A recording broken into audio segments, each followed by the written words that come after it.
Capítulo 6 de este libro del Génesis, versículos 11 a 16. Dice el texto: Pero la tierra estaba corrompida ante Dios y se había llenado de violencia.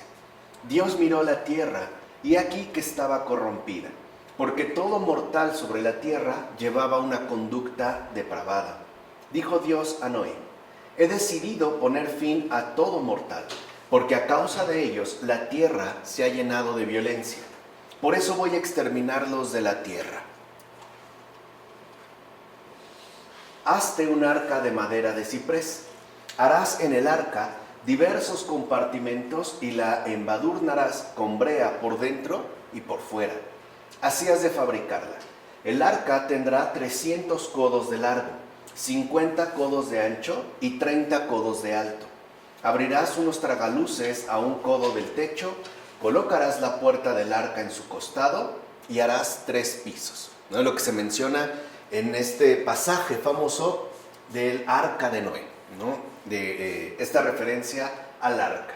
Entonces, lo primero que aquí debemos destacar es que el arca es la cruz del Señor, en una especie de tercera dimensión. O sea, si uno ve las longitudes, ¿no?, las medidas que se dieron y las posiciones, en efecto corresponden con una cruz. Aunque claro, el arca estaría recubierta, en realidad la base o la estructura, el soporte como tal, da una cruz. Entonces lo que aquí se manifiesta es que se trataría de la verdadera fuente de salvación que nos rescata de todo naufragio. O sea, entiéndase la inundación, por ejemplo, a veces que podemos vivir en base a problemas, calamidades, incluso situaciones personales que nos van hundiendo cada vez más. Aparece aquí ya justo la verdadera fuente de salvación, que está figurada a través del arca que Dios indica construir a Noé. Y su puerta al costado, ¿no?, porque hasta ahí está la indicación, como acabamos de ver, es justo la herida abierta del crucificado. O sea, aquí ya se nos concede el acceso plenamente irrestricto a nosotros. ¿Qué quiere decir? Que aquí justo, ¿no?, lo que ya se menciona a través de hablar de esta puerta colocada al costado, sería la misericordia. Y los 3 pisos, o sea, el hecho de que se mencione, ¿no?, los segmentos o niveles que posee el arca y que son 3, representan que esto, es decir, esta salvación verdadera, esta obra real de misericordia, es justo una obra plena de Dios. O sea que es, digamos, la obra consolidada, la acción por excelencia del Padre, del Hijo y del Espíritu Santo. Entonces es muy interesante darnos cuenta cómo en la Biblia se va anunciando siempre, ¿no?, este misterio de salvación, y además este misterio de salvación es siempre remitido a Dios en su plenitud, es decir, en su verdadera naturaleza trinitaria. Ahora bien, alguien podría preguntar: Adán, creado por Dios en los comienzos del mundo, ¿fue entonces condenado por causa de su falta de fe o por el pecado? No es posible decir que fuera castigado por su incredulidad, sino únicamente por su desobediencia. Y por su ejemplo, es decir, este ejemplo repetido, es que fueron castigados todos los demás, ¿vale? A veces aquí se atraviesa una cuestión que suele generarnos cierto ruido. Por ejemplo, hay quienes afirman: bueno, ¿qué culpa tengo yo de lo que hicieron Adán y Eva? ¿No? ¿Yo qué tengo que ver? O sea, yo ni los conocí, ¿no? O sea, ni sé de qué se trata. Parece entonces que me abarca a mí también de manera injusta. Y el problema no es que se trate de una especie de sentencia impuesta o una repetición inquebrantable. El problema es que nosotros también incurrimos en el mismo tipo de faltas. Y entonces seguimos la estela dejada por Adán y Eva. O sea, nosotros también incurrimos en los ejemplos repetidos que en su momento o desde su momento fueron castigados, ¿vale? De hecho, tampoco Caín, por ejemplo, fue condenado por su falta de fe, sino porque mató a su hermano. Así pues, lo que veo es que todo este mundo fue aniquilado por el diluvio no por falta de fe, sino porque era malo. Estaba incluso, como dicen, toda la tierra estaba finalmente corrompida, ¿no? Todo viviente en la tierra, todo ser humano, se había vuelto malvado, como menciona el pseudo Agustín en el libro sobre la vida cristiana. Entonces aquí es lo primero que debemos de darnos cuenta, ¿no? Lo que Dios verdaderamente condena es justo la maldad en la humanidad, no a la humanidad por sí misma, no a la humanidad en sí misma, sino a esta maldad que se ha apoderado por completo de la humanidad. Y al hacerlo, ha traído consigo que por esta humanidad, el mundo entero también se haya vuelto una tierra inhóspita, ¿no? Inhospitalaria, un verdadero hábitat hostil. Entonces, aquí lo que vemos es que la condena de Dios se dirige a la maldad, y evidentemente a la maldad en la humanidad. Por otra parte, también debemos comprender, ¿no?, con más detalle, el significado simbólico, espiritual, profundo, de las dimensiones del arca. No hay nada gratuito en la escritura, ni una letra, ni una palabra. O sea, todo tiene un significado simbólico que es importante captar. Si no agotar, por lo menos sí aprovechar. En efecto, en el Génesis leemos que el arca hecha por Noé tenía 300 codos de largo, 50 de ancho y 30 de alto. Fijaos, el número 50 indica la penitencia, ya que en el Salmo 50 hizo penitencia el rey David. Vean cómo hasta está, conectado con la propia forma, ¿no?, o la constitución de la escritura. O sea, en este caso el 50. El número 50 indica la penitencia, ya que en el Salmo 50 hizo penitencia el rey David. El número 300 representa el misterio de la cruz. De hecho, la letra T es el signo del número 300. Estamos hablando en este caso del hebreo. Recuerden que el hebreo, ¿no?, en cada una de sus letras también se le atribuyen una cierta referencia numérica. Dijimos que es justo, ¿no?, en lo que trata de indagar la cábala, ¿no? Por eso se dice en el libro de Ezequiel: y escribirás una T en la frente de los que gimen, y quien la llevara escrita no será pasado a cuchillo, como se menciona en el libro de Ezequiel. Y así es, ya que quien lleva en su frente la señal de la cruz no puede ser herido por el diablo. Ahora bien, el arca tenía 30 codos de altura y acababa en 1. O sea, va de 30 y finalmente termina en 1. Fijaos pues en esto. Primero hacemos penitencia en el 50. Después, por medio de la penitencia, llegamos al misterio de la cruz. Es decir, al misterio de la cruz por medio de la palabra perfecta que es Cristo. Según Lucas, cuando Jesús recibió el bautismo, tenía 30 años. Los 30 codos, como dijimos, terminan en 1. Es decir, en una sola fe en Dios. En este caso, evidentemente, en el Dios Trino, como menciona Jerónimo en su tratado sobre el Evangelio de Marcos. O sea que las propias medidas del arca no son casuales, sino que tienen un significado simbólico que es importante tener en cuenta. Además, el arca es sin duda figura de la ciudad de Dios que peregrina en este mundo. Es decir, de la iglesia que se salva por el madero en que pendió el mediador entre Dios y los seres humanos, o sea, el hombre Cristo Jesús. De hecho, las medidas de longitud, altura y anchura del arca son un símbolo del cuerpo humano, en cuya realidad vino Cristo a nosotros. En efecto, fíjense qué interesante, la longitud del cuerpo humano desde la coronilla a los pies es 6 veces la de la anchura que hay de un costado a otro, y 10 veces la altura que se mide en el costado desde la espalda al vientre. Por eso el arca se hizo con esas medidas, esto es, según la humanidad real del Salvador. O sea que se está hablando también de esta encarnación del Señor, ¿no?, en realidad humana, o sea, en nuestra propia dimensión humana. Por supuesto, la puerta en un costado del arca significa la herida que la lanza abrió al atravesar el costado del crucificado. Así pues, los que vienen a él entran por ella, precisamente porque de ella manaron los sacramentos con los que son iniciados los creyentes.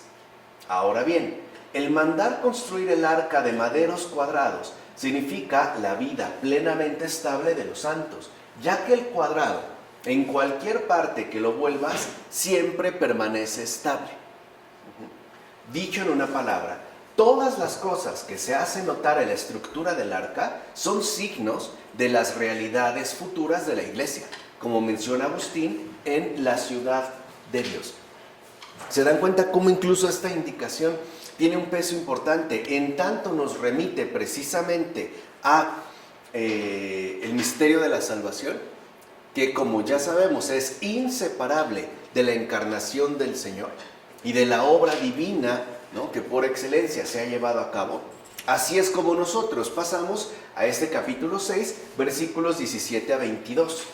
Voy a traer el diluvio sobre la tierra para exterminar todo ser con hálito de vida bajo el cielo. Todo cuanto hay en la tierra perecerá. Contigo, en cambio, voy a establecer mi alianza. Entraréis en el arca tú y tus hijos, tu mujer y las mujeres de tus hijos. Meterás en el arca una pareja de todo ser vivo, de toda carne, para que sobrevivan contigo. Serán macho y hembra. De cada especie de aves, de animales y de reptiles del suelo, de cada una entrará una pareja contigo para que sobrevivan. Tú mismo procúrate todo tipo de alimento y almacénalo para que os sirva de comida a ti y a ellos. Noé hizo todo tal y como Dios le había ordenado. La decisión de Dios de exterminar todo cuanto hay sobre la tierra tiene un trasfondo sumamente relevante. Dios mismo asume la ruina que los seres humanos han provocado para llevarla de una vez hasta el final. Fíjense, esto es muy importante. O sea, esto significa que dicha ruina no tendrá la última palabra, sino que, por el contrario, ahora esto, que ya es una ruina, quedará convertida en bendición renovada. O sea, el mal que hemos hecho, Dios ahora lo asume, ¿no?, lo toma pues por cuenta propia para cambiarlo por completo. De tal manera que esta ruina no termine finalmente en una destrucción total, sino que se transforme en una bendición renovada. Es lo que vemos que sigue ocurriendo, por ejemplo, al nivel personal de la existencia. Cuando una persona tiene una verdadera conversión, lo que hizo el Señor es tomar en sus manos esta ruina, asumirla y justo por su bondad transformarla en una bendición renovada. Renovada porque el simple acto de creación es ya una bendición. Pero bueno, si echamos a perder la vida y el Señor nos rescató, lo que vemos es que la ruina que produjimos no tuvo la última palabra. Es lo mismo que está sucediendo aquí, pero a gran escala.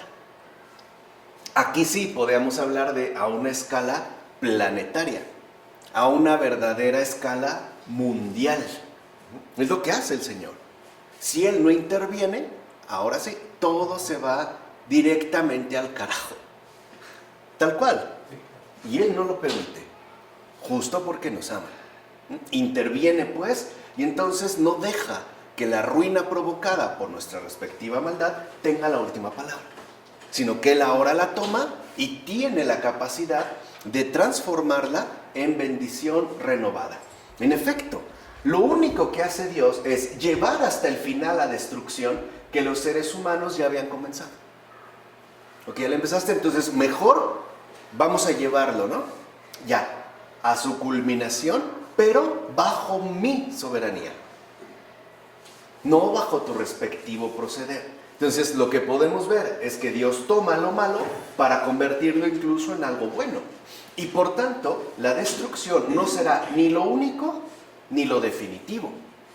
O sea que Dios muestra a través del diluvio su infinita misericordia.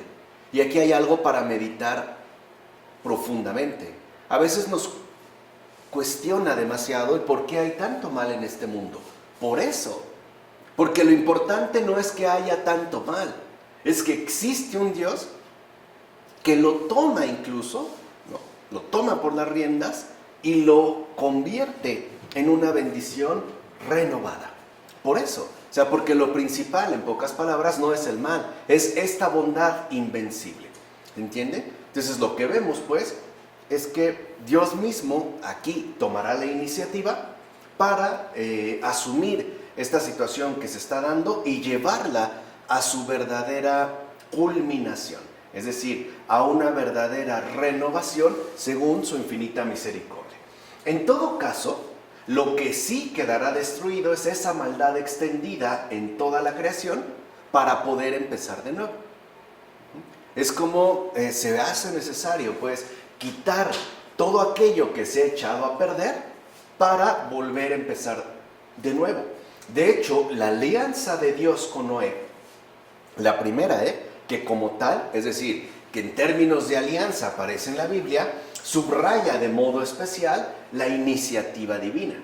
Es pues su soberanía la que establece la emergencia de una morada por completo purificada, que es lo que se requiere. O sea, quitar pues todo lo que está echado a perder, todo lo que se ha echado a perder para dar paso a la emergencia, a la aparición de una morada completamente purificada. No olvidemos que desde el principio el Espíritu de Dios se cernía sobre las aguas.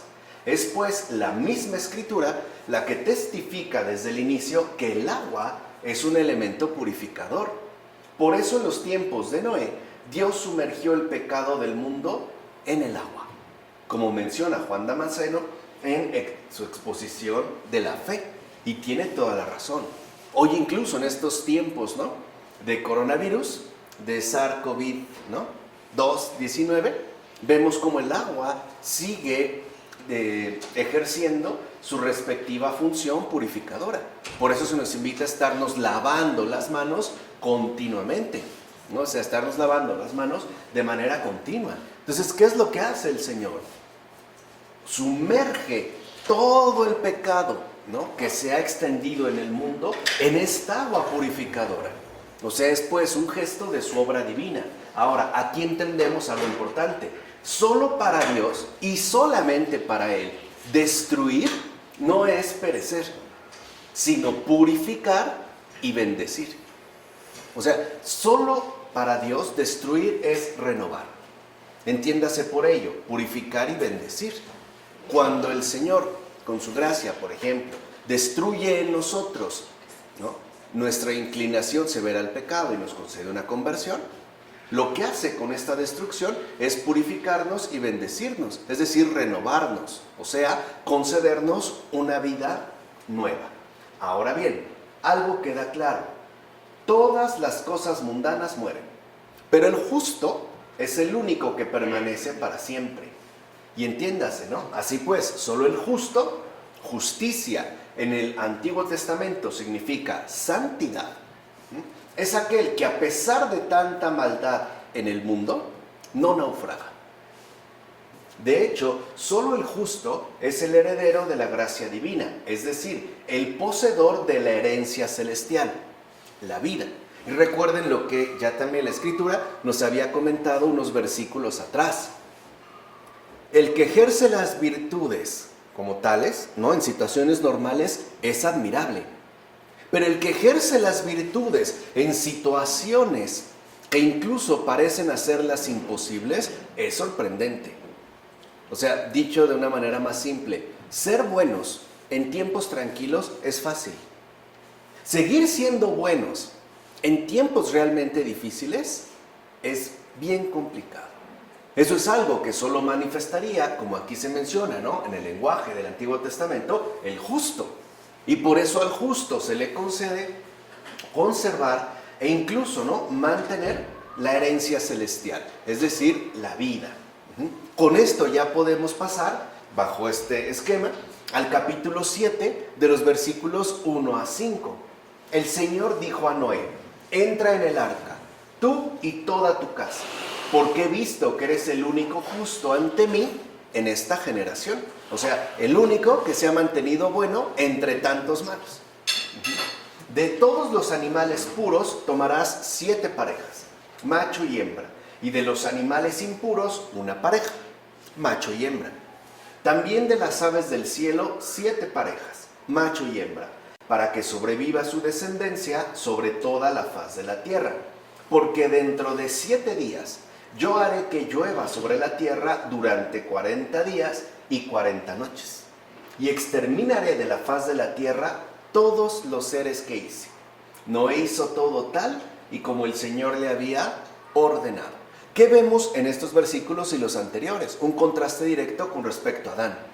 Noé, a diferencia de Adán, hizo todo tal y como el Señor le ordenó. O sea, permaneció pues obediente. Así pues, esto también nos deja en claro ya de entrada 2 cosas. Primera, nunca estamos obligados a pecar. A pesar de que el mundo esté en pecado, no estamos obligados. Y 2, también no estamos obligados a desobedecer a Dios. Porque incluso en un mundo tan saturado de maldad, tan hundido pues en la corrupción como le tocó a Noé en sus tiempos, él se pudo mantener en pie. O sea, se pudo justamente, ¿no?, conservar como justo. Entonces, aquí también se presenta la segunda intervención divina a través de esta invitación a entrar en el arca. No le está diciendo, ya dijimos en un primer lugar, qué hacer. Lo vimos en los versículos anteriores. El arca es figura de la cruz del Señor. Es de hecho el anuncio de la salvación en la persona del crucificado. Incluso corresponde con las medidas, ¿no? Ahora bien, la iniciativa de Dios comienza con una indicación detallada acerca de todo lo que debe hacerse. En este caso, dirigiéndose a Noé. O sea, no deja nada al azar. Está diciendo qué y cómo hacerlo también. Está siendo, pues, ¿no?, detallado en las indicaciones que ofrece. De hecho, el centro de tal iniciativa divina tiene que ver con la preservación de la vida del justo, es decir, de toda su casa. Y aquí hay otro aspecto importante. La bendición de Dios nunca apunta de manera exclusiva al justo, al santo, al bendecido, sino a toda su descendencia. O sea, por él, muchos otros serán igualmente bendecidos. Ese de hecho es el peso de la misión. La persona que cumple la misión que Dios le encomienda en este mundo, permitirá que muchos otros se vean sumamente beneficiados. O sea, el verdadero propósito de una misión no es uno mismo, son aquellos en los que repercute, ¿no? Hay una relación, pues, de responsabilidad. Pero también es cierto que aquí hay un significado igualmente importante, ya que se nos incita a considerar que el vigor de la mente en el alma y del alma en el cuerpo viene a ser lo que el padre de familia es en su propia casa. En efecto, si la mente es segura, segura es la casa, segura es el alma. Y si el alma está incólume, también la carne está incólume. La mente sobria sujeta toda pasión, gobierna los sentidos y domina la palabra. Por tanto, rectamente dice el Señor al justo: entra tú. Es decir, métete en ti mismo, en tu mente, en la parte principal de tu alma. Allí está la salvación, allí está el timón, fuera está el diluvio, fuera está el peligro. Si estuvieras dentro, también estarías seguro fuera. En efecto, cuando la mente es dueña de sí misma, los pensamientos son rectos y las acciones son buenas, como menciona Ambrosio en este libro sobre Noé.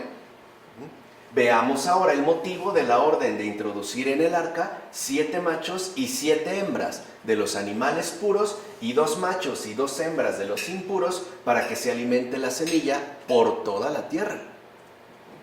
Todo empieza pues por una semana pura, ya que es puro y sagrado el número 7, ya lo habíamos comentado. En efecto, el número 7 no está unido a otro número ni es engendrado por ningún otro. Por esto es llamado virgen.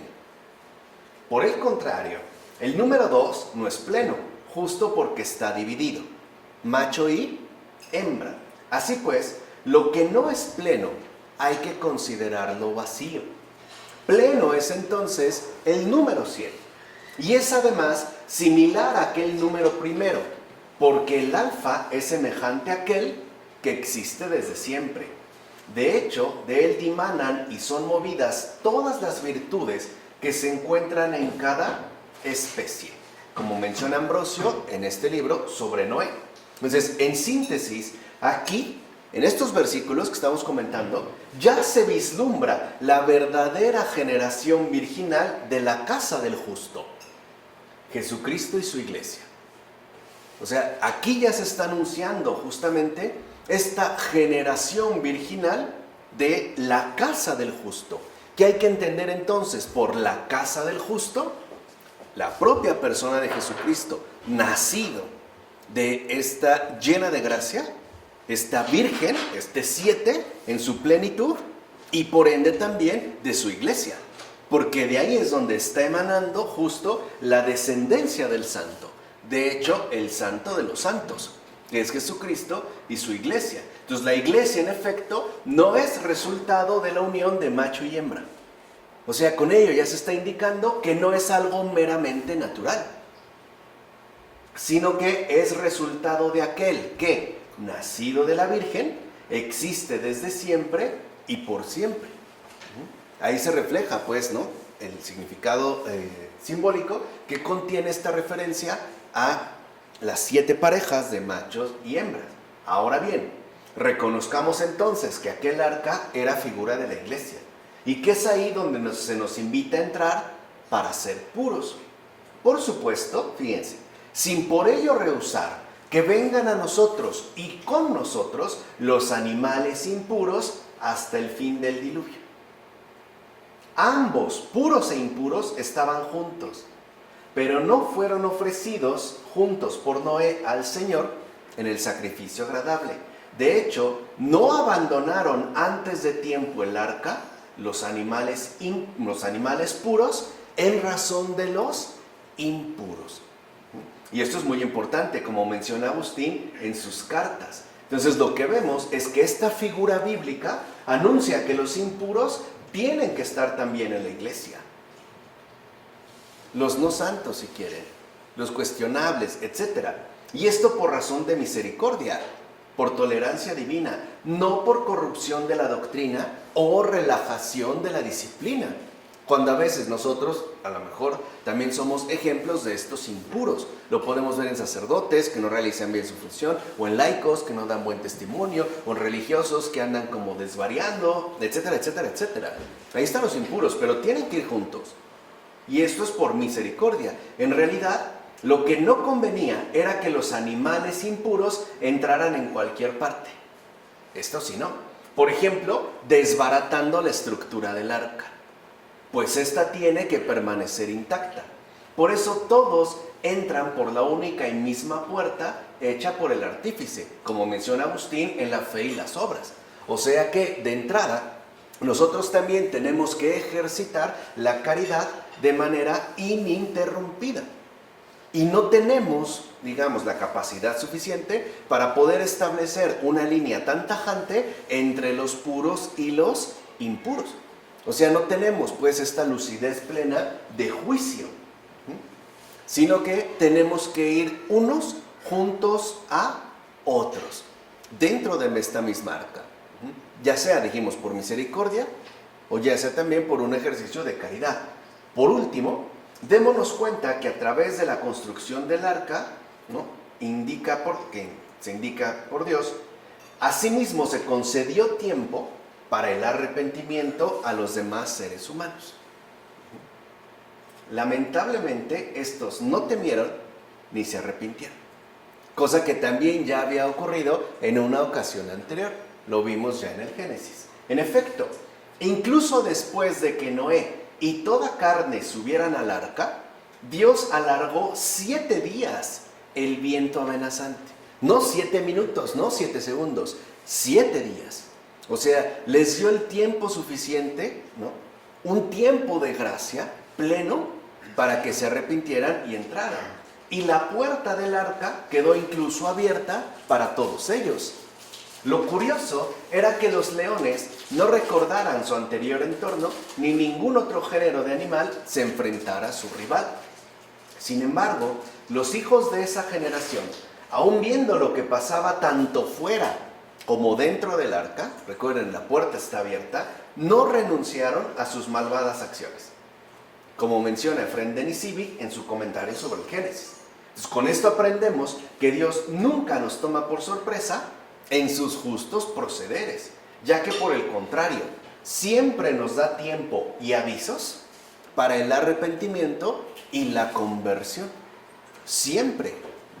Incluso cuando Jesús dice, ¿no?, que el reino de los cielos, pues, es como, da estos ejemplos y nos invita a la vigilancia, porque no sabemos el día ni el momento, ¿no?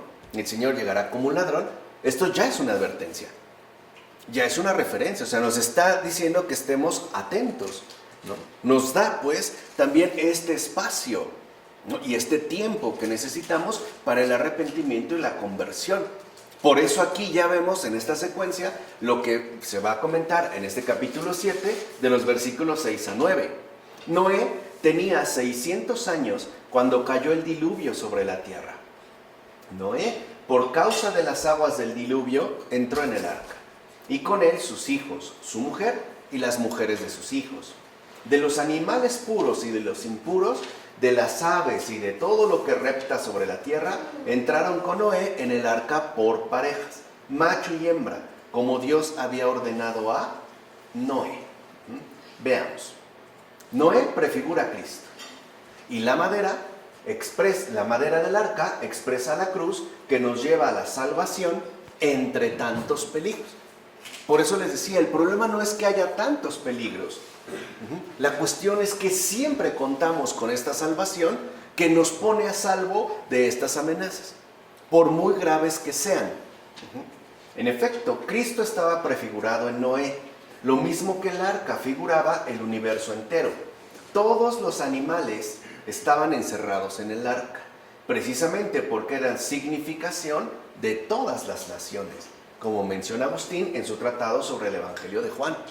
O sea que ahí, en el arca, están llamadas a ingresar todas las naciones, o sea, todos los pueblos, todos. No hay como una línea marcada para decir, este no.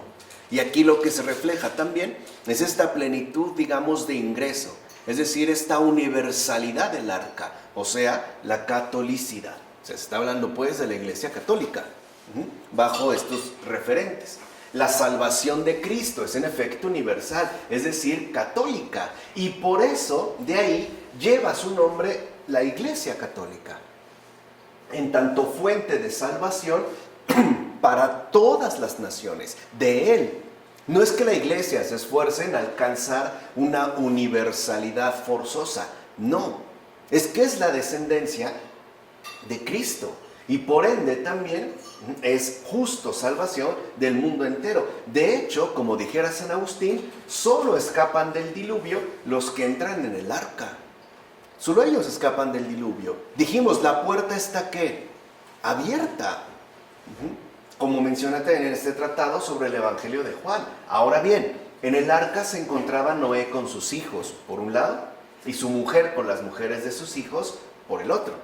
En efecto, por más que el arca era una sola y la puerta estaba cerrada, las conductas de sus respectivos integrantes estaban convenientemente establecidas.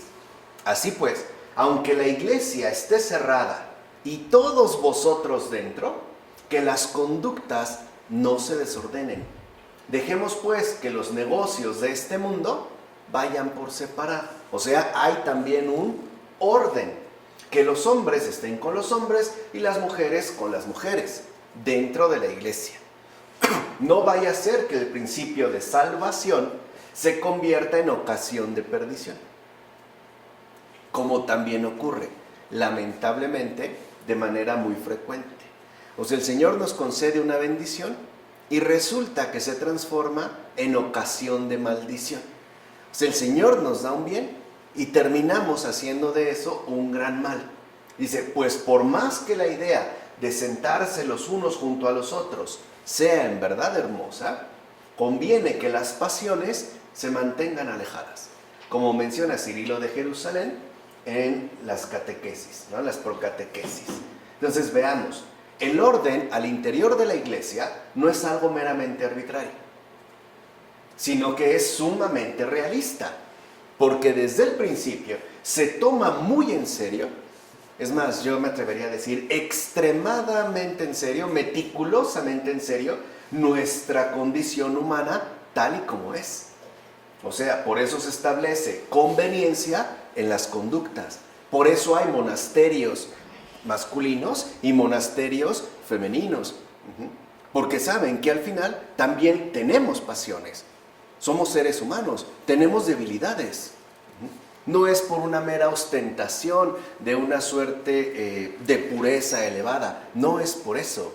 Es por conveniencia propia, como mencionó, ¿no?, Cirilo de Jerusalén. O sea, desde aquí se toma muy en serio lo que somos y cómo somos. ¿En qué pues nos hemos convertido? ¿Cuáles son ciertamente nuestros aspectos destacables, pero también cuáles son, digamos, esos aspectos detestables que también se pueden dar? Por eso es tan importante la conveniencia en las conductas, y seamos sinceros, no solo al interior de la iglesia, incluso en los ámbitos domésticos, hacia afuera. ¿Por qué llegará un momento en el que a lo mejor el papá no se baña con su hija a los 15 o 18 años? ¿Por qué si cuando tiene 6 meses, 1 año o 3, por ejemplo? ¿Qué sucede ahí? O sea, no es que se dé una mera imposición. Es que ahí hay algo que a nosotros, ¿no?, nos mantiene como alerta y nos revela lo que realmente somos, aun cuando quizá no lo tengamos plenamente claro. Así pasamos al capítulo 7, de los versículos 10 a 16. Al cabo de una semana, las aguas del diluvio cayeron sobre la tierra. ¿Se dan cuenta cómo en una semana hizo toda la creación? Y también en una semana, después de una semana, al cabo de una semana, vino el diluvio. En el año 600 de la vida de Noé, el segundo mes, el día 17 del mes, ese día irrumpieron todas las fuentes del abismo y se abrieron las compuertas del cielo. Otro detalle, no se trató de un evento cualquiera. Por eso está detallado. El segundo mes, el día 17 del mes, ese día. O sea, se trata de algo memorable. No es cualquier cosa. Estuvo lloviendo sobre la tierra 40 días y 40 noches. En aquel mismo día entraron en el arca Noé y sus hijos Sem, Cam y Jafet, su mujer y las 3 mujeres de sus hijos, ellos y los animales de cada especie, toda clase de ganado, de reptiles que se mueven por la tierra y de aves, todos los pájaros y los seres alados. Entraron con Noé en el arca parejas de todos los seres vivos, e iban llegando macho y hembra de todos ellos, y entraron, tal y como Dios se lo había ordenado a Noé. Y el Señor cerró la puerta tras él. Entonces, para empezar, aquí se deja en claro lo siguiente: solo Dios es quien cierra la puerta al arca. O sea, no compete al ser humano el hecho de dejar fuera a los demás, porque nosotros también hemos sido invitados a entrar. No podemos cerrar la puerta. Eso es algo que solo le compete al Señor. Además, el propio diluvio demuestra que Dios sí interviene en los asuntos terrenos. O sea, no es por tanto una suerte de Dios lejano, indiferente ante todo lo que ocurre, como sucedía, por ejemplo, en el paganismo. Que eso es parte, ¿no?, digamos, de la experiencia profunda de los griegos, es decir, de los trágicos griegos. Estos dioses que, siendo dioses, están como al margen de todo lo que ocurre en esta tierra, en este mundo. De hecho, más que el castigo, lo que realmente le importa a Dios es la preservación de la vida del justo y de toda su casa.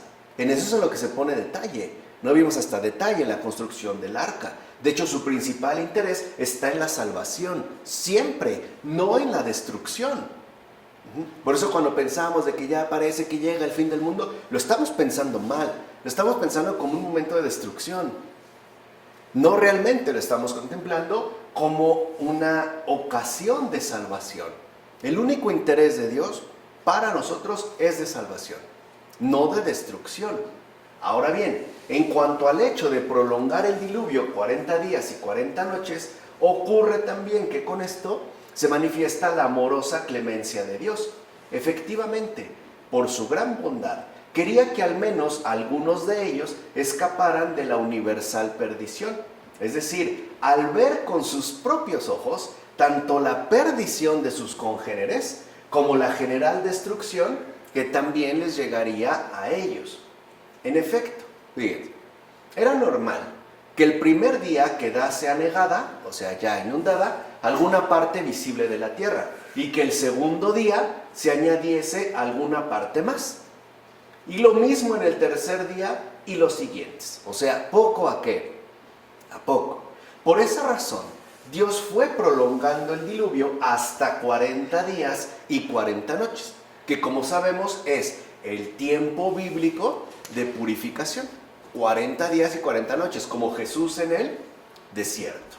De hecho, Dios mismo les quitó todo pretexto que les sirviera de excusa. Si hubiera querido y así lo hubiera ordenado, en un solo instante hubiera negado absolutamente todo. Sin embargo, se sirvió Dios de tantos días para mostrar su propia benignidad amorosa y por tanto para ofrecer también un ejemplo digno de imitación, como menciona Juan Crisóstomo en sus homilías sobre el Génesis. ¿Qué significa? Que incluso nosotros, al momento de la corrección, debemos de llevarla a cabo imitando el proceder del Señor, o sea, con benignidad amorosa.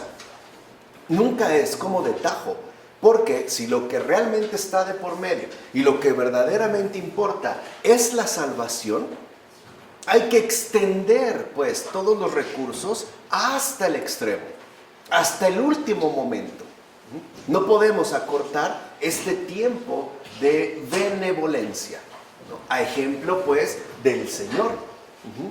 Es como se va mencionando y aquí vemos cómo se va profundizando poco a poco justo en este gesto. Así llegamos a los versículos 17 a 24 del capítulo 7.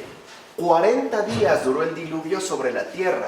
Las aguas fueron creciendo y levantaron el arca, de manera que se alzó por encima de la tierra. Las aguas arreciaron y aumentaron mucho sobre la tierra, pero el arca flotaba sobre la superficie de las aguas. Más y más crecieron las aguas sobre la tierra, de manera que todas las montañas quedaron cubiertas, incluso las más altas que hay bajo el cielo. Subieron las aguas 15 codos por encima y quedaron cubiertas las montañas. Pereció todo ser que se mueve por la tierra, aves, ganados, fieras, todos los seres que llenaban la tierra y toda la humanidad. Todo lo que tenía algún modo de respiración, todo cuanto existía en la tierra firme, murió. Así el Señor exterminó todos los seres que había sobre la faz de la tierra, desde el hombre hasta el ganado, los reptiles y las aves del cielo. Todo fue exterminado de la tierra. Solo quedaron Noé y los que estaban con él en el arca. Las aguas inundaron la tierra durante 150 días. ¿No? Ya, si lo ven, hay como una profundización al respecto. Como podemos ver, las aguas del diluvio aumentan y finalmente llegan a cubrir las más altas montañas. De hecho, todo ser que había en la tierra fue exterminado. No obstante, la pequeña arca flota y lleva dentro las semillas de un nuevo comienzo. Está como resguardada. Dentro, digamos, de esta inundación, el arca se mantiene a flote. Y es una imagen muy hermosa, porque por encima de dicha destrucción, una pequeña esperanza se mantiene a flote. No todo está perdido. Además, esta pequeña esperanza que se mantiene a flote por encima de la total destrucción será suficiente para empezar todo nuevamente. Por eso vemos como esta pequeña arca se manifiesta como esa pequeña esperanza que no naufraga. Ahora bien, Veamos dónde es que tiene su comienzo este sagrado número de 40 días. En primer lugar, lo encontramos en el Antiguo Testamento, es decir, en tiempos de Noé, cuando todos los seres humanos se dedicaban a la iniquidad. Así pues, ese número de días contiene cierta imagen misteriosa de la Cuaresma. En efecto, la inundación de todo el orbe no remite solamente al diluvio que tuvo lugar, sino al bautismo. De hecho, tuvo lugar un bautismo mediante el cual fue lavada la iniquidad de los pecadores. Así pues, el Señor nos concede una Cuaresma como la de aquel tiempo, precisamente para que una vez cumplido ese número de días, nos inunde la lluvia de la misericordia del cielo. Hablamos pues del diluvio del bautismo que nos inunda con la lluvia saludable para que desaparezca la iniquidad de nuestros delitos y por tanto mantengamos viva la justicia de las virtudes. Esta es la razón por la que sucedió así en tiempos de Noé. En efecto, el bautismo es un diluvio para el pecador, una consagración para el creyente fiel. En consecuencia, es mediante el lavado del Señor que se mantiene la justicia y desaparece la injusticia, como afirma Máximo de Turín. Entonces, si los vemos en este primer momento, se da un nuevo comienzo a partir de una purificación total.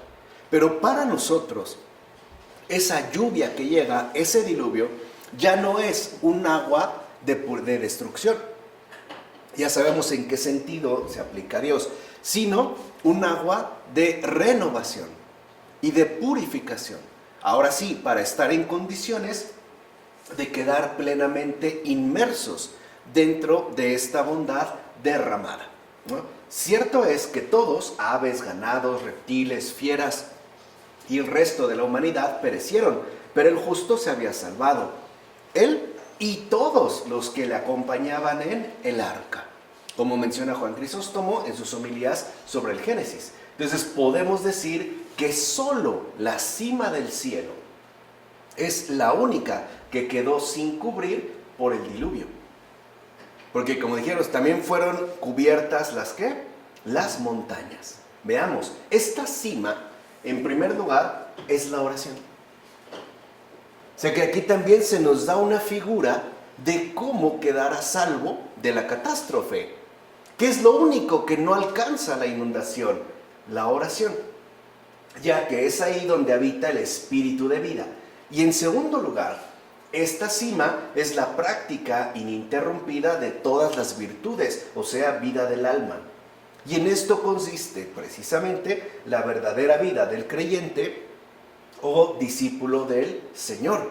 Oración y práctica ininterrumpida de todas las virtudes. Lo que nosotros resumimos en una sola palabra: caridad. Eso es lo que nunca alcanza, pues, ¿no?, este diluvio. Debemos, por tanto, tener en cuenta lo siguiente.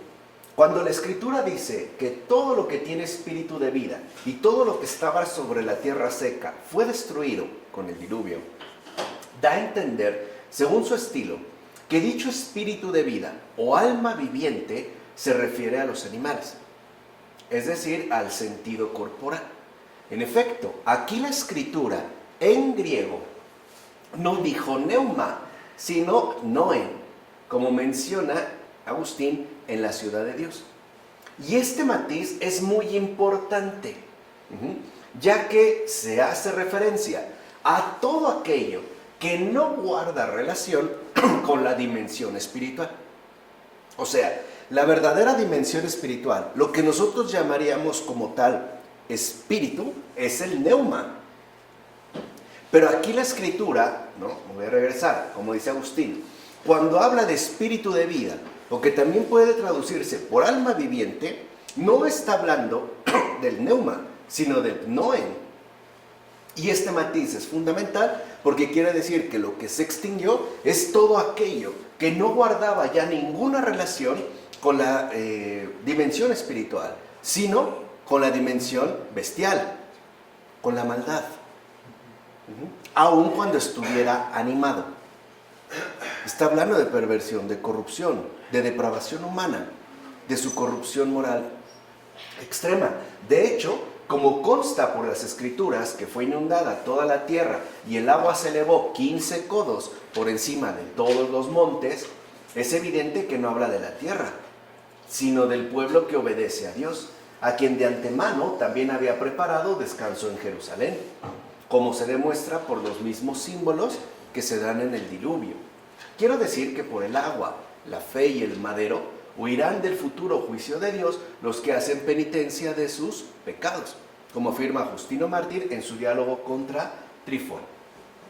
Ahora bien, cuando leemos la historia del Santo Noé, es decir, cómo fue introducido en el arca con los suyos para poder escapar de manera admirable del diluvio que destruyó a los impíos, con ello se pone de manifiesto que el Señor ama la justicia y odia la iniquidad, y además que sabe apartar los piadosos de la tentación y castiga merecidamente a los impíos.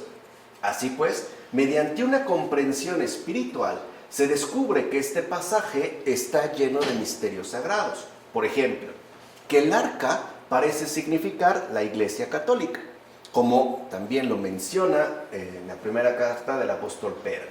Que el agua del diluvio significa el bautismo, que los animales, puros e impuros, son los hombres espirituales y carnales que están dentro de la iglesia, o perfectos e imperfectos, pero ambos dentro de la iglesia, es decir, al interior del arca. O bien, que las maderas entrelazadas y embadurnadas del arca son los doctores fortalecidos con la gracia de la fe, o sea, lo que hoy llamaríamos los padres de la iglesia, los grandes teólogos, los grandes santos. Gracias a ella la iglesia se mantiene ¿qué? A flote. De hecho, hay una especie de diluvio ininterrumpido hasta el último momento. Pero esta pequeña arca, esta pequeña esperanza que no naufraga, triunfará. Se mantendrá así hasta el final, ¿no? Como dice Beda en su texto sobre el tabernáculo. Así pues, el relato de Noé nos presenta la situación pasada, presente y futura de la condición humana, y al mismo tiempo nos hace visible de qué manera Dios interviene en este mundo, a pesar de todo, favoreciendo siempre la salvación. Aun cuando nosotros no captemos de fondo la presencia de esta salvación.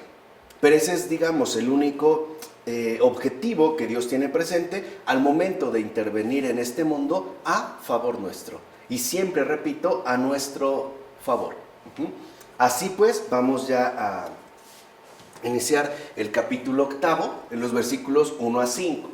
Entonces Dios se acordó de Noé y de todos los animales y ganados que estaban con él en el arca. Dios hizo soplar un viento sobre la tierra, de manera que las aguas decrecieron. Se cerraron pues las fuentes del abismo y las compuertas del cielo, y cesó la lluvia. Poco a poco las aguas se fueron retirando de la tierra, y al cabo de 150 días habían menguado. En el mes séptimo, el día 17 del mes, el arca se posó sobre los montes de Ararat. Las aguas siguieron menguando poco a poco hasta el mes 10, y el día 1 del mes 10 se pudieron ver las cumbres de los montes. Podemos decir que lo peor ya pasó.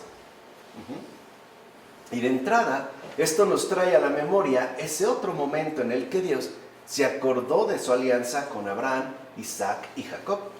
Es decir, cuando los hebreos estaban hundidos en Egipto. Así pues, en estos versículos del Génesis se nos da un preludio sumamente importante para ir captando de mejor manera la acción salvífica de Dios. Ahora bien, la referencia a los montes Ararat significa lo siguiente. Antiguamente, esa era la referencia geográfica de las montañas más altas de la tierra. O sea, cuando se quería hablar de las cimas más elevadas de la tierra, se referían a los montes de Ararat. En consecuencia, lo primero que ven Noé y sus acompañantes son aquello que hace referencia a lo más alto. Eso es lo primero que apareció, lo primero que literalmente se descubrió, quedó descubierto, ¿no?, al descender las aguas. O sea, ahora lo primero que ven estas semillas, ¿no?, de renovación conservadas en el agua, es todo aquello que está directamente vinculado con Dios y las realidades celestiales. O sea, que es ahí donde debemos tener siempre puesta nuestra mirada humana, hacia lo alto, ya no hacia lo inundado, sino ahora la mirada del ser humano está llamada a dirigirse siempre hacia lo alto, tener presente a Dios, vivir pues en constante contemplación. Mira entonces cómo Dios lo hace todo por amor al ser humano. En efecto, lo mismo que a la perdición de los humanos bajo el diluvio añadió además la destrucción de toda clase de seres irracionales, entiéndase con ello, pasiones nocivas, así también, queriendo mostrar su íntima y amorosa benevolencia para con el justo, ordenó que el ímpetu de las aguas cesara, y esto con el fin de poder ir poniendo poco a poco de manifiesto su amor. De hecho, en adelante, el justo podría volver a respirar un aire puro y refrescante. Quedaría pues libre de toda sofocación. En consecuencia, tras librarlo de la turbación de sus pensamientos, Dios podría sentarlo de nuevo en la calma, agraciándolo con el disfrute de la luz y la respiración del aire soplado por Dios, como menciona Juan Crisóstomo en sus homilías sobre el Génesis.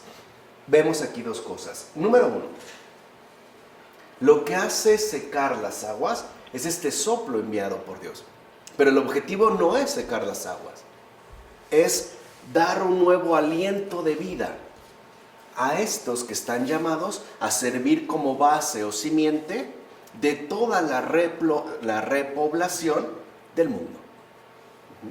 Quiere decir que ahora lo primero que vemos es Dios y también debe ser lo primero que respiramos. O sea, estamos llamados pues a oxigenarnos con el Espíritu que nos envía a cada momento, día con día, precisamente para que no quedar atrapados en esa sofocación insoportable que, llamamos en términos de problemas, angustias, preocupaciones, etcétera, etcétera, etcétera. Esa es la sofocación. Eso viene cuando nosotros no respiramos el aliento del Señor, su Espíritu. Porque acuérdense, el Espíritu del Señor es siempre paz y calma, como aquí se ha mencionado. Bien, los pensamientos, fíjense, en situaciones de grave tormenta, o sea, en dificultades, problemas, circunstancias inesperadas, suelen inundarnos y sofocarnos. Al grado de que hay gente que se siente ya de verdad sobrepasada. Pero Dios mismo envía su consuelo reconfortante. Es decir, ese aire que solo se respira a través de una oración llena de paciencia y confianza. De hecho, no hay mayor oración que la que se vive con paciencia y confianza. Esperar en Dios pacientemente, o sea, confiar en Él, es la mejor oración que podemos hacer. Sin alteraciones, sin sofocaciones. De hecho, como en tiempos de Noé, el viento enviado por Dios es justo el Espíritu Santo. O sea, lo que yo acababa de mencionar, lo que respiramos en la oración. Por eso la oración vivifica. Nos libra de esa grave tormenta que desatan sobre todo los propios pensamientos, como vimos ya en detalle cuando estudiamos la terapéutica de las enfermedades espirituales. En efecto, vean, el viento como tal no tenía el poder de secar el diluvio. De hecho, como el mar está continuamente agitado por los vientos, debería quedar entonces seco y vacío. Y es cierto. O sea, si fuera el mero viento, ¿no?, el que secó las aguas del diluvio, entonces el mar ya se hubiera secado. Porque se ve a su vez, ¿no?, agitado por el viento. Dice, por tanto, no hay duda que aquel diluvio ha sido detenido por la potencia invisible del Espíritu Divino. Es decir, no por un simple soplo, sino por una intervención celestial, como menciona Ambrosio en su texto sobre Noé. Y es cierto, cuando se presentan en nosotros graves inundaciones, lo único que nos puede poner a salvo es una intervención celestial. O sea, es una llamada directa a la oración, a la paciencia y a la confianza, porque en Él está la salvación y solo de Él procede. como en efecto lo empezó a indicar desde las indicaciones que le diera Noé al momento de construir el arca. O sea que, en síntesis, solamente Dios nos puede liberar de todas nuestras difíciles y problemáticas inundaciones. Solamente Él. Todo lo demás naufraga. Solo Él, pues, es el Salvador. ¿Se acuerdan esa experiencia profunda que tuvo Pedro? Y que por eso no es casual que haya sido colocado como piedra de la iglesia cuando se hundió en las aguas. ¿Qué experimentó? Ahora sí lo entendemos. ¿Qué experimentó entonces Pedro? El hundimiento tal y como se dio en tiempos de Noé. O sea, la pérdida total de esta gracia, que al mismo tiempo entonces remite a la acción salvadora de Dios. ¿Se acuerdan la invocación de Pedro? Dios mío, sálvame. Y de inmediato ya estaba el brazo del Señor extendido que lo había sacado, ¿qué? Del agua. Por eso Pedro está a la cabeza. Porque precisamente la iglesia debe de estar basada en esta experiencia de salvación. En esta experiencia, pues, ¿no?, de rescate, de consuelo. Por eso Pedro es, en este caso, la piedra de la iglesia. Está basada sobre esta experiencia vital, sobre la acción salvadora de Dios. Entonces, dicho brevemente, solo Dios es capaz de ir secando poco a poco nuestro humano hundimiento. Démonos cuenta que las aguas del diluvio no desaparecen de inmediato, sino que van secándose poco a poco. Bueno, lo mismo ocurre en el alma. Puede ser que en algún momento nosotros estemos sumamente turbados o agobiados por preocupaciones y después pareciera que se va como calmando. No de inmediato, pero sí se va calmando poco a poco. Que es, digamos, la lección que se nos ofrece. Por eso se nos lleva ya, en este capítulo 8, a los versículos 6 a 12. Al cabo de 40 días, abrió Noé la ventana que había hecho en el arca y soltó un cuervo. Este estuvo yendo y viniendo hasta que se secaron las aguas sobre la tierra. Luego soltó una paloma para ver si ya habían menguado las aguas sobre la faz de la tierra. Pero la paloma, al no hallar dónde posar su pie, volvió a él, al arca, porque aún había agua sobre toda la faz de la tierra. Y él, extendiendo la mano, la recogió y la metió consigo en el arca. Esperó 7 días más y volvió a soltar a la paloma fuera del arca. Al atardecer, la paloma regresó a él y traía en su pico una rama verde de olivo. Por ello conoció Noé que las aguas habían disminuido sobre la tierra. Aún esperó otros 7 días más y soltó la paloma, que ya no volvió a él. Nos da pues una secuencia de imágenes muy particulares. El día 1 del primer mes, la tierra entonces se encontraba como el día en que fue creada, como se menciona en Génesis 1. ¿Se acuerdan de esta informidad? Por eso Noé tuvo que esperar otro mes, hasta que finalmente se secó y fue tomando forma de nuevo, como en Génesis 1, pero versículo 9. Se pasó de lo informe a la formación. Lo mismo en el caso de Noé. O sea que Dios está preparando un nuevo hábitat para Noé y para los suyos, el cual entonces ha surgido a partir de una total renovación. De hecho, es una recreación total. Ahora bien, como Noé quería conocer cómo se encontraba la superficie de la tierra una vez terminado el diluvio, soltó un cuervo que no volvió al arca.